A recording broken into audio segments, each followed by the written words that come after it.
leader politique def nañ ko kon li ma waxoon yëpp am na waaye bi ma ko waxee ba pare sa ak moom te xam nañ ni ku jub la te xam nañ ni kenn du ko mën a influencer te ni nga waxee ci moom dafa mel ni méngoowul ak ñun li ñu xam ci moom ma ne leen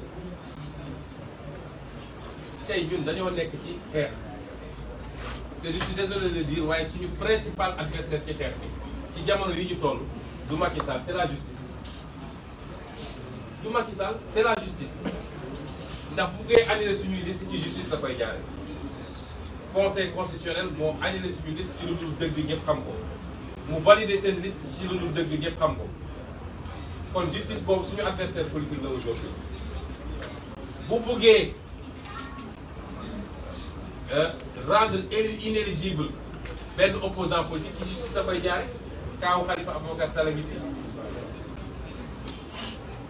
bu buggee sonnal opposition ci justice la koy jaare ci ay arrestation arbitraire kon justice boobu bu nangoo ñu gérer ko rôle boobu dafa war a nangu it moom ak keneen ku mu doon nag wax ji dafay leer fii dafa am Macky Sall di gouverner am ñun ñuy opposé wu ku mu neex nag nga ànd ak Macky Sall ñun amuñu ci problème mais na nga nangu ñu ne ci xeex bi ñuy xeex dañ lay dugal ci xeex bi donc li avocat yi wax justice bi li ñu leen wax juge yi mooy ñoom ñoo war a àtte fi mu toll nii ñoom ñoo war a doon les garants de la démocratie te tant que ñu ngi jël décision yi nga xam ne dëppoo nag li nga xam ne mooy yoon parce que fii ñëpp fi jàng na ñëpp fi jàng te kenn demul ci justice ay loxo nekk kuy dem ci justice da ngay dem ak ay avocat ay professeur université jàpp ci ñoom ñëpp même droit bi la ñu jàng te ñun ñi ci ëpp ci ñun fac droit la ñu génne kon suñu liiree texte de loi mën nañu xam ni mu wax juge bu fi àttewul lu dul yoon ñëpp xam nañ ko à commencer par yow mi ko àtte xam nga ne li nga àtte du yoon mais tant que juge yi ñi ngi doxal yoon bi àtte yoon defe naa réew mi apaisement dina fi am loolu mooy seen rôle bu ñu tooñee nañ ñu teg tort bu ñu tooñee nañ ñu teg tort appliquer ñu la loi de manière claire et précise coow du am waaye bu loolu amul bu ñu tooñ te yàlla xam na ni tooñ nañ ñu tooñaat ñu te ñoom xam nañ ko magistrat boo ci wéetal mu ne la li xew fii du yoon li xew démb ak barki démb du yoon waaye tane na par rapport ak lañu daan def moo tax coow li bëriwul ndax sursis bi ñu teg de ci ku ñu jàpp fii sa buntu siège ci manifestation bu war a am à 4 kilomètres d'ici jàpp ñu la ngay manifester jàpp ñu la nga woote jàpp ñu la nga ñu jàpp la ci condition yooyu kidnappé la yóbbu la ba pare xotti sa orma député moo tax wax naa ko il faut porter plainte contre le procureur xotti sa orma député ba pare ñëw ne la ab sursis lañ la jox loolu du yoon waaye ku jàpp 127 personnes bàyyi 127 personnes les 124 nga ne amul sax buñ leen mën a teg ci ay fait ñun dañu naan justice mi commencé jege liy yoon te bis bu ko jegee ba nekk justice boobu confiance bi am digganteem ak peuple bi dañ ko restaurer parce que ñoom ils doivent être au-dessus de la mêlée li tax nag du ma sori ci loolu mooy xam naa ni am nañu rendez-vous yu bëri ci kanam ak justice boo leen waxee ci lu jëm ci lu rafet ñu ne dañ leen di essayer jël duñ ci sori waaye xam nañ ni rendez-vous yi ñuy xaar suñu diggante ak justice dina bëri parce que su dee ci la ñu mën a dëkk la ñu bëgg a dëkk dinañu jàpp ba sonn waaye dinañu bàyyi ba sonn xam nga 2011 Macky Sall du ñu jàppee benn waayam defe naa mooy sous-alimenté boobu naan daf may assassiné bi ñu ko jàppee dafa ne woon na Ablaye Wade tabax ay prison yu bëri parce que ñoom ñëpp dinañ leen jàpp ñu delloo ko loolu dina yokk li mu am ci budget dina ko tabax ay prison waaye du weesu séjour une semaine wala 10 jours bu soobee yàlla kon wax nañu li tax ñu ne dañuy reporter manifestation bi leen soxna Aïda Mbodj wax yépp ay raisons yu valable la parce que réew mi ñaar moo fi nekk léegi benn fànn bi dafa am Macky Sall nga xam ne wéet na tey làqatu ci gannaaw police am ak gendarmerie parce que xam na ni askan bi won na ko gannaaw mu jàkkaarloog ñun opposition bi ñun yoruñu police yoruñu gendarmerie yoruñu gànnaay waaye lii suñu police suñu gendarmerie suñu gànnaay mooy askanu Sénégal le peuple sénégalais mooy suñu police mooy suñu gendarmerie mooy suñu justice mooy suñu gànnaay moo tax il faut ñuy dégloon teg askan woowu man waxuma kenn ci Sénégal askan wi laay waxal parce que askan wi moo dem ba xam ni lii Yewwi Askan Wi di leen wax lii mu leen di proposer mooy seen mucc donc man askan woowu laay waxal wootewu ma ndimbal fenn askan wi laay waxal askan woowu nag dañ ko war a dégg di ko déglu askan woowu dafa am mu waxtaan ak ñun ci fan yi soxna ay de cité na ay secteurs yu bëri waaye ëpp na loolu mënuñu ko lim fii la ñu jot ñun ci ay message ay appel ay yóbbante ku fi toog rek ci ñun ay junni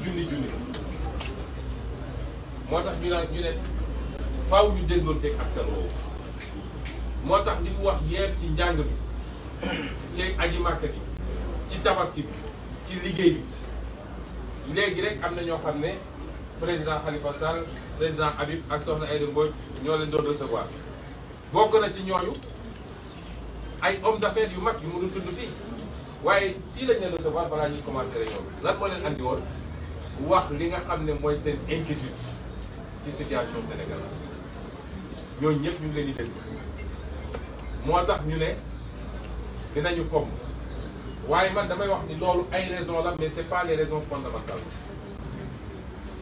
dégganteeg askan wi lu am solo ndax ñun bu ñu wootee ci génn askan wi génn kon askan woowu il faut ñu may ko nopp waaye li gën a ñor ci li tax ñu ne dañu xoolaat doxalin mooy option stratégique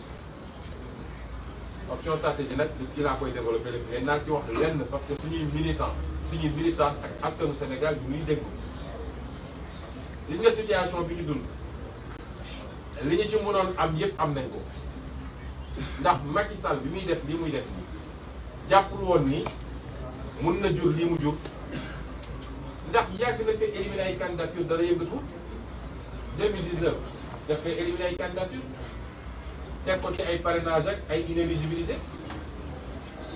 élection législative bi mu éliminer ay candidature élection locale bi du moins ñu ñëw dugg ci élection législative mu éliminer candidature ndax moom ni muy fonctionner mooy dinaa def li may def te dara du yomb dégg naa 2021 février 2021 bi muy yëkkati complot mu ñàkk fayda boobu bi ko gars yi waxee daf leen ne nañ def li ñuy def te dara du yomb waaye bi la bali safee daf leen ne tout est mystique dans cette affaire mystique bu jógee fan xam nga ñoom loolu la ñu gëm moo tax foog nañ ni lépp mystique la noonu la ko doxalee ci liste yi dafa gëmoon ni dina éliminer suñuy liste dara du yëngu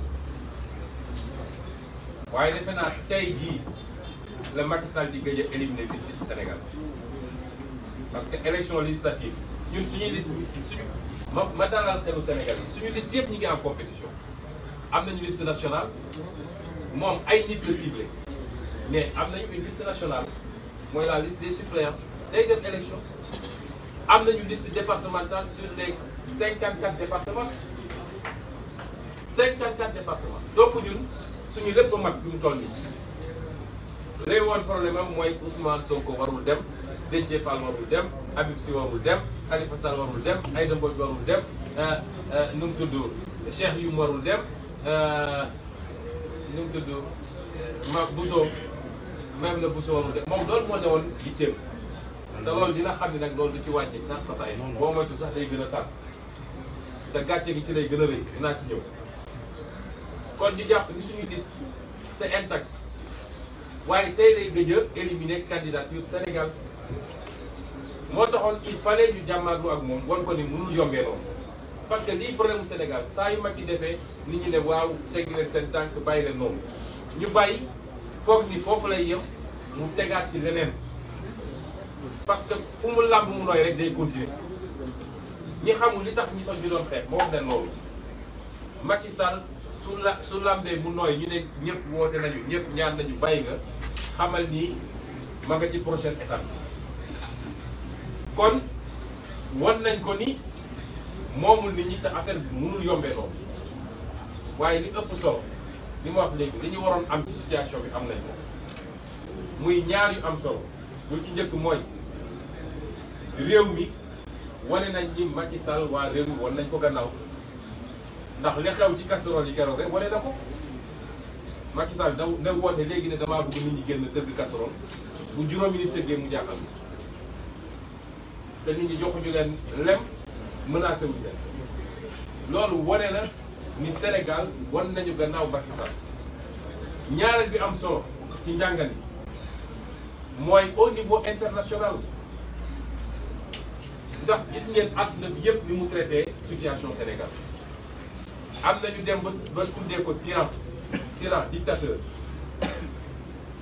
de la presse internationale am na ñu dem ba tuddee ko tyran ci koo xam ne jamono ji ma ngay ngalaju pour wane ni moom am na dimension internationale war a tax ëllëg ñu jox ko sax Nations Unies déconstruction boobu ak yi la bu rëy ci ñun parce que jusqu'à présent daf ñoo yàgg a féewale sur l'international c'est des terroristes c'est des gens qui respectent pas les institutions c'est des rebelles dem jaay ko Union européenne France jàppale ko ci dem jaay ko ñeneen ak ñeneen waaye tey àdduna bi yëpp xam nañ li xew Sénégal kon ñun li waroon tirer ci profit situation bi am nañ ko ba pare xam ngeen li ci des tirer nañ ko te permettre nañu ñu natt Macky Sall natt nañ ko de li muy woote ne am na lu ko permettre tey ku yëngatu mu écraser la amu ko bis bu askan bi taxawee day xam ni amu ko li mu yor sax ci biir jàpp ni ñëpp ànd nañu ak moom day nax boppam day gën a nag ñi mu àndal ñëpp ci politique ku nekk defar na la dossier ba téye leneen ku yëngatu ma jaar ak yow fi ma war a jaar ba ñoom dañoo mën a randal di randal rek ku nekk téye na la ci ay dossier ne leen nag ñaar yi moo am ku yëngatu def décision sama biir ma jaar ak yow fi ma war a jaar waaye bu ngeen seetaanee ba opposition bi jàll yéen ñëpp kaso ngeen jëm moo tax léeg-léeg ngeen gis ay nit yoo xam ne kenn xamul kañ nga leen gëjoon dégg ñu jekki-jekki génn nag di wax ay waxu daanu sare gars yi ñu naan génnal wax de mais li am solo mooy natt nañ ko ci dispositif de répression natt nañ ko ci fan la mën a yem ak appareil judiciaire ñu wax sénégalais yi nag nii fa ñu toll nii la ca des mooy am na laaj bu am solo moo xam ne ñun ñëpp dañ cee war a toll ndax dañuy dem élection am déet Macky Sall li muy def nii bokk na ci liñ ci mën a jàngat mooy bëggul élection am Sénégal waaye bëggul ñu ne li tax élection bi amul ci moom la jóge waaye du jógee ci ñun de le 31 juillet élection day am te bu soobee yàlla le 31 juillet Macky Sall perte assemblée nationale le 31 juillet élection dina am Sénégal incha allah te 31 juillet Macky Sall perte assemblée moo tax comme li ñu waroon am yëpp am nañ ko dañuy déggal élection bi nañ koy déglu nag mooy dañoo woo Sénégalais yi ñu sanctionné Macky Sall won ko ni du moom mooy tànn kan mooy candidat pour candidat kan mooy dem élection ak kan moo dul dem élection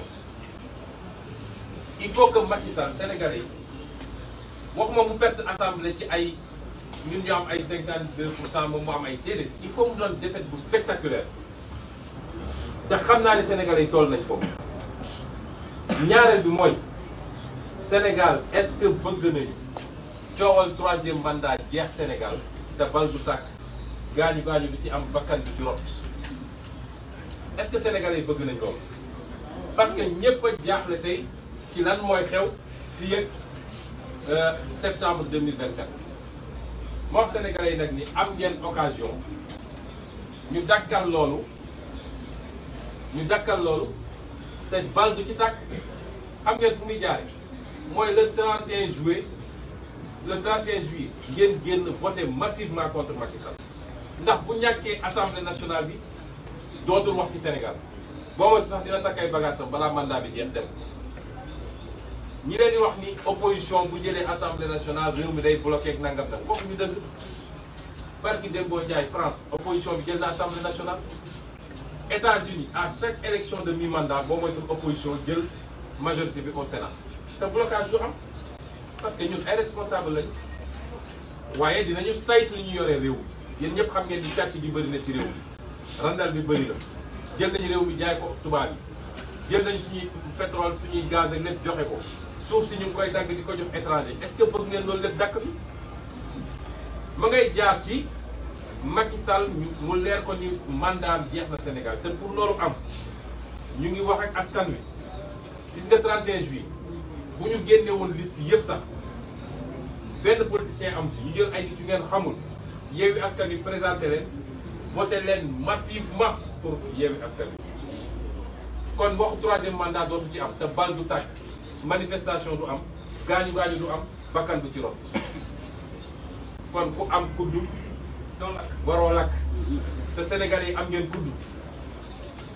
waaye am ngeen kudd bu leen kenn nax ci leneen ak élection jot ñu sàcc xaalis réew mi yëpp ñëw di leen ko jox naan leen votel leen am ngeen kudd te 31 juillet la bu ngeen defee li ngeen war a def nee naa leen 2024 février 2024 à 20h Macky Sall takk nay bagaasam pare ñu abal ñu ak soxoram ak mën a fayoom ak mën a dóoraateem ak jaay réew est-ce que loolu bëgg ngeen ko ma ngay commencer le 31 juillet ci loolu la ñu woo Sénégalais moo tax ñu ne nag dinañu am lu koy natt lii natt loolu dañoo bëgg lii ñu wax ak Sénégalais yi tontu ñu est-ce que pare nañ pour loolu. keroog Aïda Mbodj dafa wax fii ne li xewoon keroog ci concert bi concert casserole bi mu ne référendum la.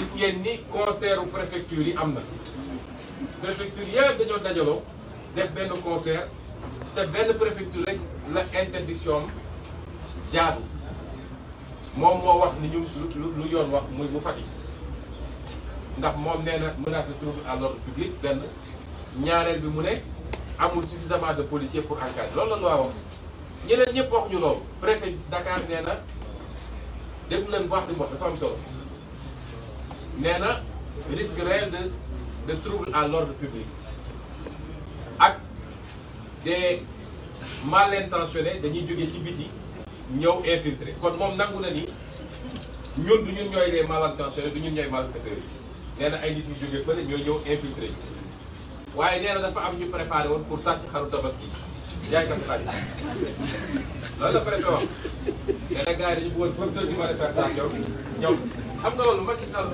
war naa tey nit ñi amuñu njëgu xar liggéeyul jàppalewul Sénégal ba nit ñi amuñu xar mu ne léegi suñu manifesté woon gars yi dañuy profité sàcc xar bu ñu tabaski ji foog ko sàcc xar sax amoo tabaski xam nga yàpp na kon ñoom def nañu seen concert d'interdiction ñu wax leen ñun lan moo tax du seen interdiction moo tax defuñu de ñu wax leen askan bi li ñu dégganteeg ñoom lañ ko bëgg a remplacer nag ànd ak mu doon benn référendum ci ñaari question yi ñu wax askan bi benn ñaari question yi ñu wax askan bi benn il faut que massivement askan bi wax ni le 31 juillet Macky Sall dina ñàkk assemblée nationale ci loo xam ne du am laam-laame du am contestation loolu dafa am solo ñaareel bi mooy ñu wan Macky Sall ni moomoo réew yow yaay tànn ku la neex yaay tëj ku la neex yaay dàq ku la neex yaay jaay suñu alalu réew ñaari question la référendum tontu bi ñu bëgg nag askan wi tontu ñu ko mooy concert de casserole bi ñu leen di woo ëllëg jeudi xam nañ ni pare ngeen bu yàgg ñii sax dañ ñëwoon nañ ko def tey waaye nañ ko def ëllëg moo gën lañ ci bëgg nag mooy li ñu amoon keroog dañu bëgg lu ko mat ñett parce que dañu bëgg mu doon message bu gën a forati ci Macky Sall te muy mujjanteelu concert casserole bu ñuy def suñu weesoo loolu dañu yeewi nit ñi ñu préparé ci seen tabaski te ñu jóge foofu dëgmal nag élection locale ndax xam ngeen ni fi ñu toll nii tey fukki fan ak ñaar moo des ci début campagne bi 12 jours dafa jot normalement bés bu ñuy tabaski bés boobu la campagne bi war a commencé xaw ma sax loolu li ñu ko organisé. kon suñu paree loolu na ñëpp dem préparer seen tabaski te yàlla may leen xar ak lu ñu xottee ak yeneen ak yeneen waaye nañu préparer campagne bi kon gën ëllëg 20h jeudi suba 30 juin à 20h dañu bëgg ku nekk workshop sax na nga dégg casserole yi ak côté parce que loolu ëpp sax solo li ñu doon bëgg a def muy manifestation yi. waaye ma daanele nag nii Macky Sall léegi li mu bëgg liy mbëbëtam ñëpp xam nañ ko ci Sénégal mooy 3e mandat. te jàpp na ni pour mu am ko il faut mu xeex ak ñun lu mu gën a gaawee du Macky Sall moo ñuy tànnal xeex bi dina am ne ma wax leen ko yéen ñëpp nag jeunes yi jigéen ñi mag ñi ndaw ñi xeex bi dina am. waaye ñooy tànn kañ la xeex bi dina am de ñaanuñu mu am nag te bu Sénégalais yi defee li ñu war a def le 31 juillet xeex dootu fi am waaye moom dafa bëgg ñu déclencher xeex bi tout de suite. parce que nu ñuy gën a jegee 2024 mbir mi di gën a bon ci moom moo tax muy def provocation yëpp bu dee nag def na lu war a déclencher xeex bi suba na ñëpp préparé ñu xeex ko parce que mbébétam yëpp mooy nu muy def ba teg loxo ci leader yi nu muy def ci loxo fexe ba teg loxo ci leader yi am lu mu leen takkal pour préparer inéligibilité pour 2024. loolu rek mooy yitteem ay dossier rébellion fii ay dossier appel à insurrection commando spécial juróomi nit ñu ne ay cocktail molotov lañ doon def ñu ne ñoo waroon a taal réew mi tappale yooyu mu def ko ak procureur am boo xam ne safati na safati boo xam man keroog ma duggee ci tribunal dama rus quoi di interroger ah yow sax di tax nga sol trait ah yow ngente nga doon dem ngente kan mooy dem ngente ak trait safati benn peeru safati boo xam ne kenn musu ko ñu ne kooku mooy procureur Sénégal waaye ñu ngi leen di xaar fii kon c'est pas parce que ñu ngi naan concert casserole que bàyyi nañu leen méthode de lutte bu nekk ak fi ñu koy utiliser waaye dañu dànk fanaanal rek parce que natt nañ ko xam nañ fi mu toll lii la ñu bëggoon wax ci lu gàtt di leen gërëm di leen sant waaye dinaa ko tënk ci nasaraan parce que presse internationale daf fee nekk ci lu gàtt rek d'abord saluer tous ceux qui nous suivent nos compatriotes africains parce que nous croyons à l'Afrique. C'est pas de la propagande politique. Tous les continents sont en train de s'organiser. Pourquoi les Européens, bien que développés, ont éprouvé le besoin de se réunir en Union européenne? Pourquoi les États-Unis d'Amérique? Vous savez que les États-Unis d'Amérique, ce n'était pas un seul pays. Ce n'était pas un seul pays. Jusqu'à dernièrement, jusqu'après la Deuxième Guerre mondiale, ils ont continué à rattacher des États aux États-Unis d'Amérique. Je crois que le dernier en date, si je ne m'abuse, c'est Hawaï ou je ne sais pas quel autre État.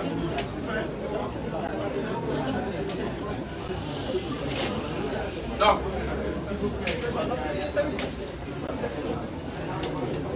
nous, Africains, nous devons comprendre que notre destin est lié et que les gens ont suffisamment travaillé à nous diviser et nos chefs d'État actuels ont accepté de jouer ce jeu-là, soit pour servir la France, pour servir d'autres intérêts, et pour servir de propres intérêts de famille. Et il est plus que temps que cela s'arrête. Je commencerai par présenter nos condoléances, parce que vous savez qu'hier, une pirogue a encore chaviré au large de Cap-Vert. Il y avait 100 jeunes Sénégalais, dont les 14 ont péri. Avant cela, il y a eu la catastrophe à Mérida, et nous exigeons l'ouverture d'une enquête sur le drame de Mérida, avec la participation de tous les pays africains qui ont un ressortissant qui a perdu la vie dans ce drame. Et nous présentons nos condoléances également aux familles. Mais ceci traduit l'échec de nos pays, de nos dirigeants.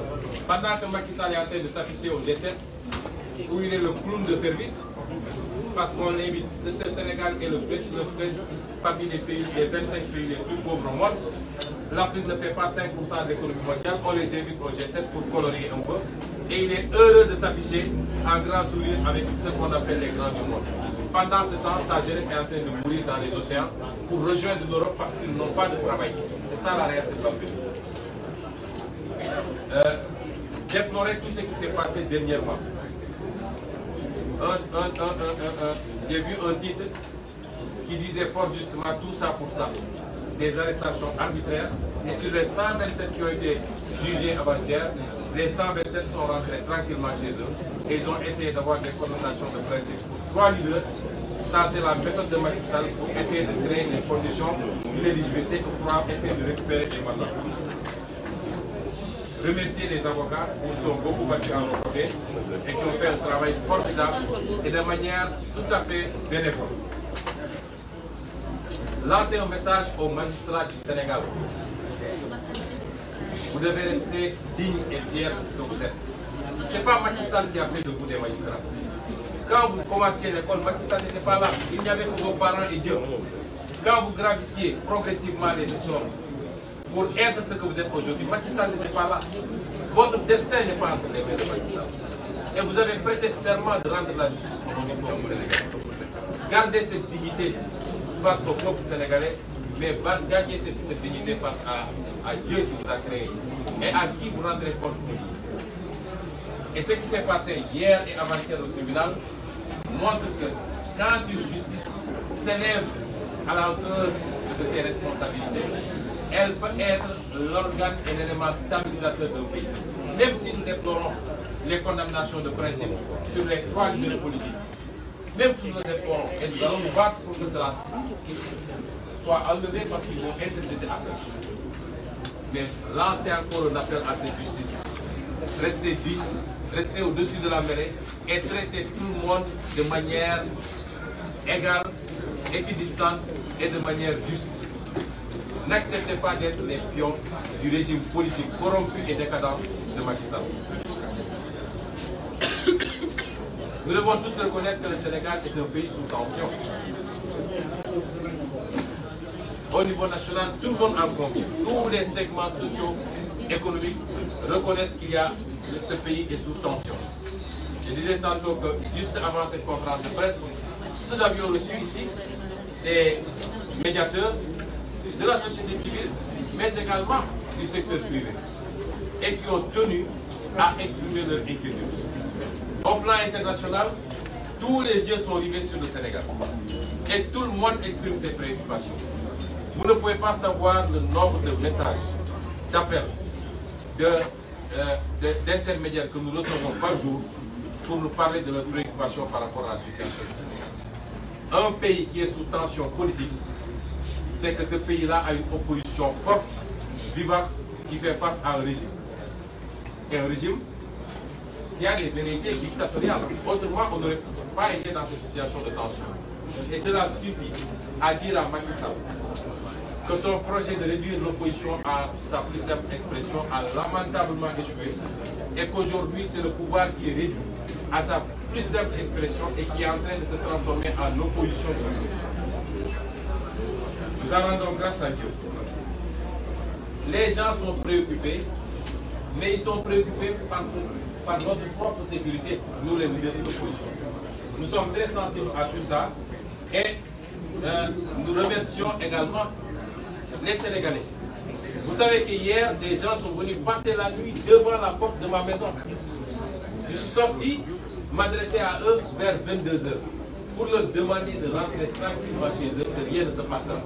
Et que demain, je sortirai, je circulerai. Parce que s'ils avaient bloqué le domicile, la porte de mon domicile cette fois-ci, je vous assure qu'on aurait eu beaucoup de problèmes. Parce que je serais sorti dans tous les cas. À 6h du matin, un de leurs camions Dragon est venu se mettre devant ma porte. Les jeunes et les femmes, et c'est ça qui me touche particulièrement, des mamans, je ne parle pas de jeunes femmes, des mamans ont passé la nuit dans la maison qui fait face à la mienne, qui est en chantier. Je ne sais pas dans quelles conditions ils ont passé la nuit. Et je suis sorti hier vers 22h pour les supplier de rentrer chez eux. C'est vous dire combien les Sénégalais, d'ici et de la diaspora, combien les Africains sont préoccupés par notre propre sécurité. On les rassure, rien ne se passera parce que Macky Sall n'est pas... Je pense qu'il a perdu toute sa lucidité. Il lui en reste. Macky Sall n'est pas suffisamment écervelé, excusez-moi du terme, pour attenter à notre vie ou à notre intégrité physique. Il ne l'est pas. Mais ce pays est en tension parce que Macky Sall a pensé pouvoir instaurer une dictature. Et il se trompe de pays, il se trompe d'époque, il se trompe de peuple surtout. Parce que tous ces jeunes qu'il a arrêtés de manière arbitraire, tous ces leaders qu'il a arrêtés, il n'a fait que les déterminer davantage. Demain, on appellera une manifestation, ces gens-là seront les premiers à y être. Et ils ont démystifié d'ailleurs se présenter devant la justice ou se présenter devant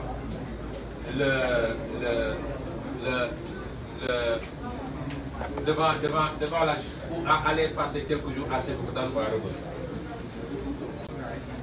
Mais Mme Aïda Mbodj a rappelé en langue wolof, et je vais le résumer en langue française, les raisons qui ont fondé notre décision de surseoir à la manifestation d'aujourd'hui. Ce n'est pas les interdictions des préfets, parce qu'il y avait des informations sur au moins une dizaine de départements. Et de manière unanime, tous les préfets ont formulé des interdictions en violation de la loi. Il n'y a que le préfet de Fatick qui a donné les deux arguments cumulatifs prévus par la loi, c'est-à-dire menace de trouble à l'ordre public et insuffisance du dispositif policier pour encadrer la manifestation.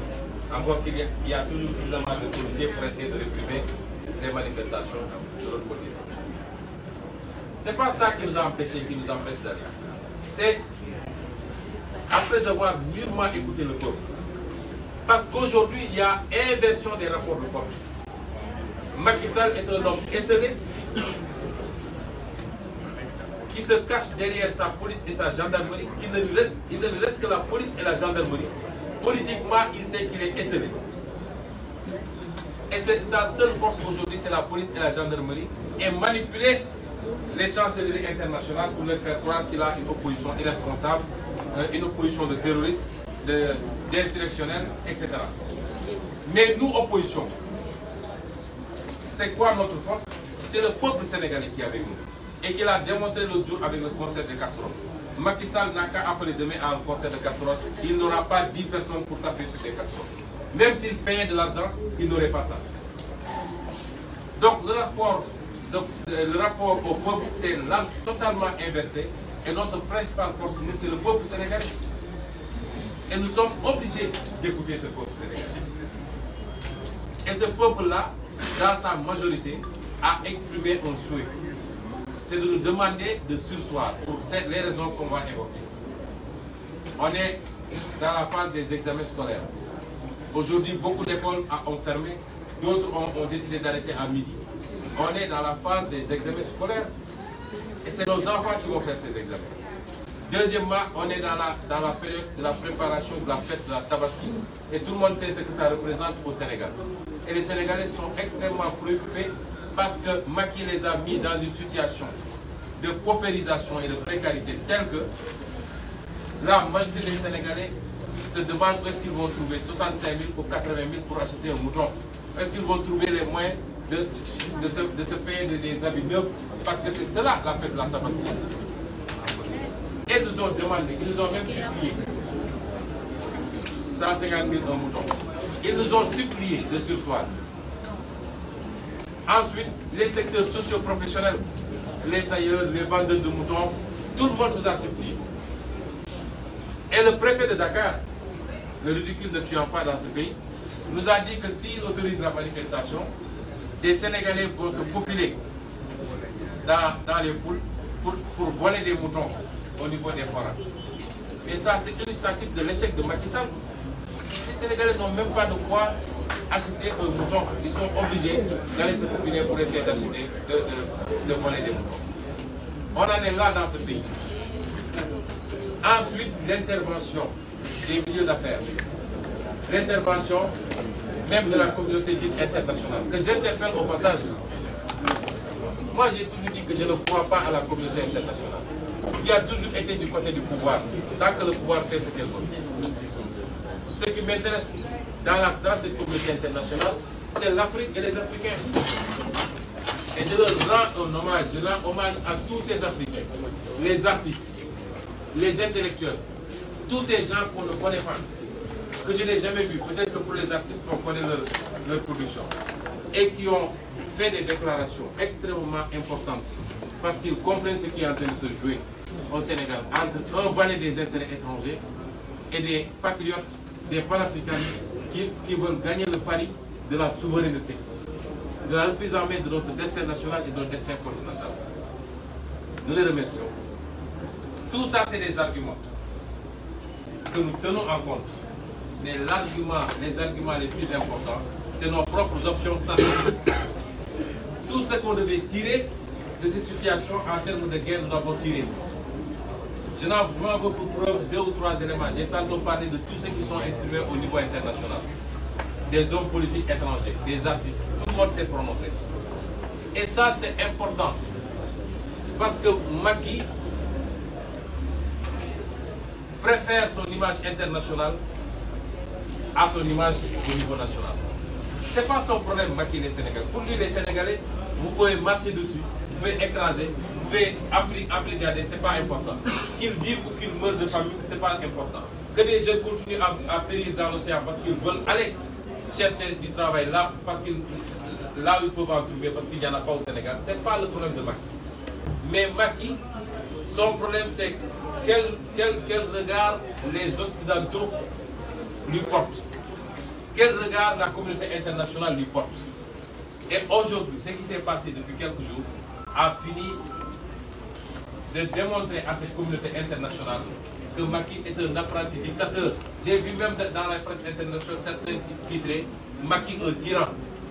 Et ça lui fait très mal, hein, rassurez-vous. Vous voyez ces sourires timides là, là où il est comme un petit clown qui habite la galerie au niveau du G7. Ça lui fait très mal qu'on ait déconstruit cette image internationale.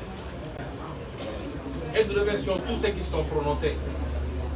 Regardez la chronique des universitaires sénégalais qui n'ont pas pris contact avec nous. On les connaît ni dedans ni dehors. Regardez ce pamphlet-là sur le recul démocratique au Sénégal. Regardez tous ces intellectuels totalement indépendants, n'appartenant à aucune chapelle politique qui sont prononcés. Ça, c'est un gain extraordinaire. Parce qu'ils ne pensaient pas que le simple fait d'instrumentaliser le Conseil constitutionnel contre nos listes pouvait aboutir à cette situation. Parce qu'il avait écarté des candidats à la présidentielle, Khalifa Sall en fait partie. Il avait écarté des candidats aux élections locales et il pensait qu'il pouvait continuer à le faire sans que les gens ne réagissent. Et cela est un gain extraordinaire. L'autre élément, c'est qu'au niveau interne, et évidemment suivi même au plan international, c'est que nous avons démontré que le peuple sénégalais a tourné le dos à Macky Sall. Et l'illustration la plus parfaite, c'est le concert de casseroles et de klaxons. Donc nous n'avons plus rien à gagner à continuer dans cette stratégie. Qu'est-ce qui reste à faire? Il faut qu'on s'oriente résolument vers les élections législatives. Et il faut que les Sénégalais sachent, s'ils veulent prémunir le Sénégal du chaos qui se prépare avec son projet de 3e mandat forcé, ils ont un levier et une arme entre leurs mains. Macky Sall perd l'Assemblée nationale le 31 juillet, on ne parlera plus de 3e mandat dans ce pays. C'est ça l'enjeu des élections législatives. Et Yewwi Askan Wi va aller à ces élections législatives et va les remporter sur le terrain. Et c'est pourquoi nous nous orientons résolument vers ces élections législatives. Comment?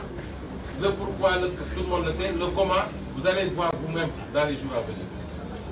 Mais nous nous orientons résolument vers les élections législatives.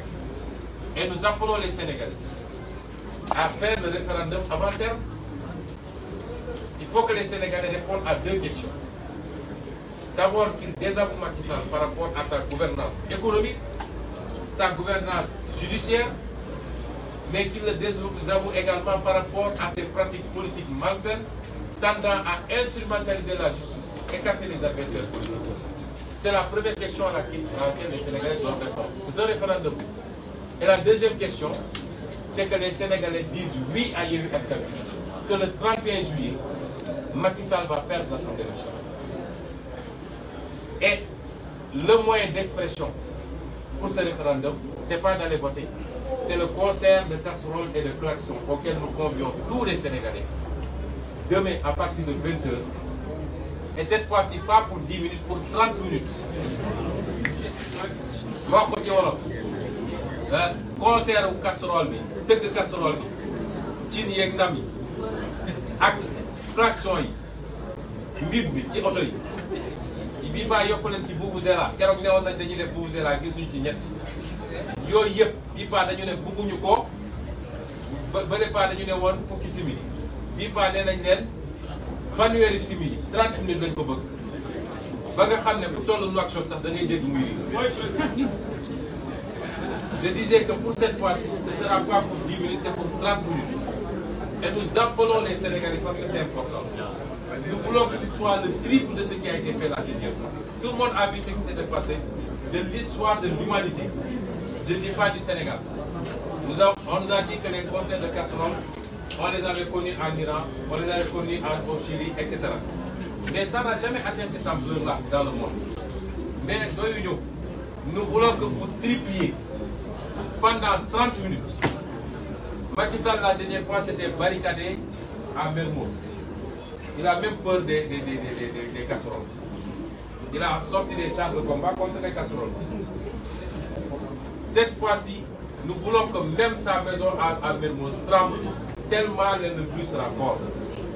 Si vous le faites demain, nous aurons la satisfaction et la certitude que le 31 juillet, on ne parlera plus de troisième mandat au Sénégal parce que Macky aura perdu l'Assemblée nationale. C'est ça le message que nous voulons. Et c'est ça les directives que nous donnons aux militants, parce que nous pouvons le faire pour les militants, mais c'est l'appel que nous faisons aux sympathisants et à tous les Sénégalais. Je veux dire également que ce n'est pas parce que nous avons opté pour ce moyen que nous avons abandonné tous les autres moyens. Je veux dire aux Sénégalais et aux Africains que la confrontation avec Macky Sall est inéluctable. Mais nous ne laisserons pas Macky Sall choisir le terrain et le moment. C'est ça qu'il veut. Toutes les provocations qu'il est en train de faire, c'est pour nous amener à déclencher les hostilités tout de suite et maintenant. Alors que nous savons que plus nous nous approchons de 2024, plus il sera en position de faiblesse. Et c'est pourquoi nous disons, tactiquement, nous ne déclenchons pas tout de suite, sauf à ce qu'il franchisse la ligne rouge. C'est-à-dire les complots qu'il est en train de manigancer avec son procureur insipide, incompétent. J'ai jamais vu un procureur aussi plat de ma vie. Les complots qu'il est en train de manigancer pour se lever et dire je vais emprisonner Ousmane Sonko. S'il le fait, il aura la confrontation qu'il faut. Et c'est valable pour n'importe quel leader ici présent. Mais en dehors de ces cas-là, nous avons la possibilité de le battre sur un autre terrain et nous appelons tous les Sénégalais à s'organiser et à s'orienter vers cela. Je ne pourrais terminer sans réitérer notre soutien absolu aux prisonniers politiques qui restent dans les geôles de Macky, c'est-à-dire Cheikh Abdou Bara Dolly. Nous avons entendu des gens dire que nous ne sommes pas solidaires. Nous sommes largement solidaires. Parce que ce qu'on a fait pour nos détenus politiques, c'est ce qu'on a fait pour lui.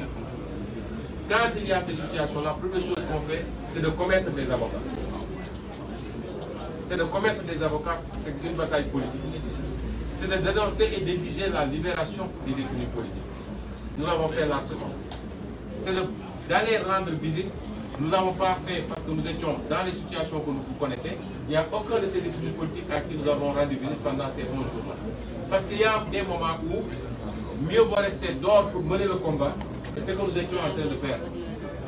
Évidemment, dans les jours à venir, dans la semaine même, nous irons rendre visite à Cheikh Abdou Bara Dolly. Je tiens à dire que Cheikh Abdou Bara Dolly est un otage politique de Macky Sall, mais il est notre tête de liste pour le département de Macky. Et nous souffrons des supplices qu'il est en train de subir de la part de Macky Sall. Nous mènerons le combat selon les formes qui s'adaptent jusqu'à sa libération, jusqu'à son élargissement, parce que c'est notre camarade. il faut pas que les gens jouent à cela, il faut pas nous mettre les uns contre les autres. ma daaneel ci wax ni ñu ngi conférence des leaders bi yëpp nag ñu ngi apporter suñu soutien à Cheikh Abdou Bara Dolly di wax ni prisonnier politique Macky Sall ni ko ñuy nekkee te lépp lu xeex bi laaj dinañ ko def ay nit a ngi essayé féewale ne ñun dañoo seetaan Cheikh Bara Dolly déedéet fii kuñ fu mu sa jàpp ci ñun li ñu njëkk a def mooy jël nañ la ay avocat parce que xeexu juriste la d'abord ñaareel bi la ñu war a def ci police def nañ ko ñetteel bi def nañ suñuy déclaration fi ñu ko war a defee dem seeteeg ñàkk a seeti dafa fekk ñu nekkoon ci ay xat-xat ñun suñu bopp ci ay xeex yoo xam ne ñu ngi koy xeex te dinañ ko seeti ut nañ ñun ñëpp autorisation bu soobee yàlla dañ ko seeti waaye may fàttali ni Cheikh Abdou Bara Dolly otage politique Macky Sall que mooy suñu tête de liste ci département de Mbacké kooku ñun mënuñu koo seetaan mënuñu nag à chaque fois bu ñu nee jàpp nañu nit ñu ne nit ñi génn leen ñu taal réew mi loolu tam bu ñu ko demandé cas bu nekk dafa am lu ñu koy xeexee te lañ ko war a def yëpp ñu ngi koy def waaye amul ku gën a naqarlu lii daal Cheikh Abdou Bara Dolly ñun te Macky Sall teg ko loolu la ñu bëggoon daane ñu ngi gërëm ñëpp di sant ñëpp di jox rendez-vous ëllëg Macky Sall lañ ko jox d'ailleurs à 20h lu ñu déggoon semaine passée nañ ko ful ba mu mat ñett ci lu ëpp loolu la leen bëgg wax di leen gërëm di leen sant dinaa jox nag ngeen may dinaa jox Ahmed Aïdara mu nuyoog yéen rek ndax moom it ci otage politique la bokkoon waaye def naa li mu waroon wax wax na ko démb conférence de presse waaye mu ngi nuyoog gars yi rek ndax xawoon naa ci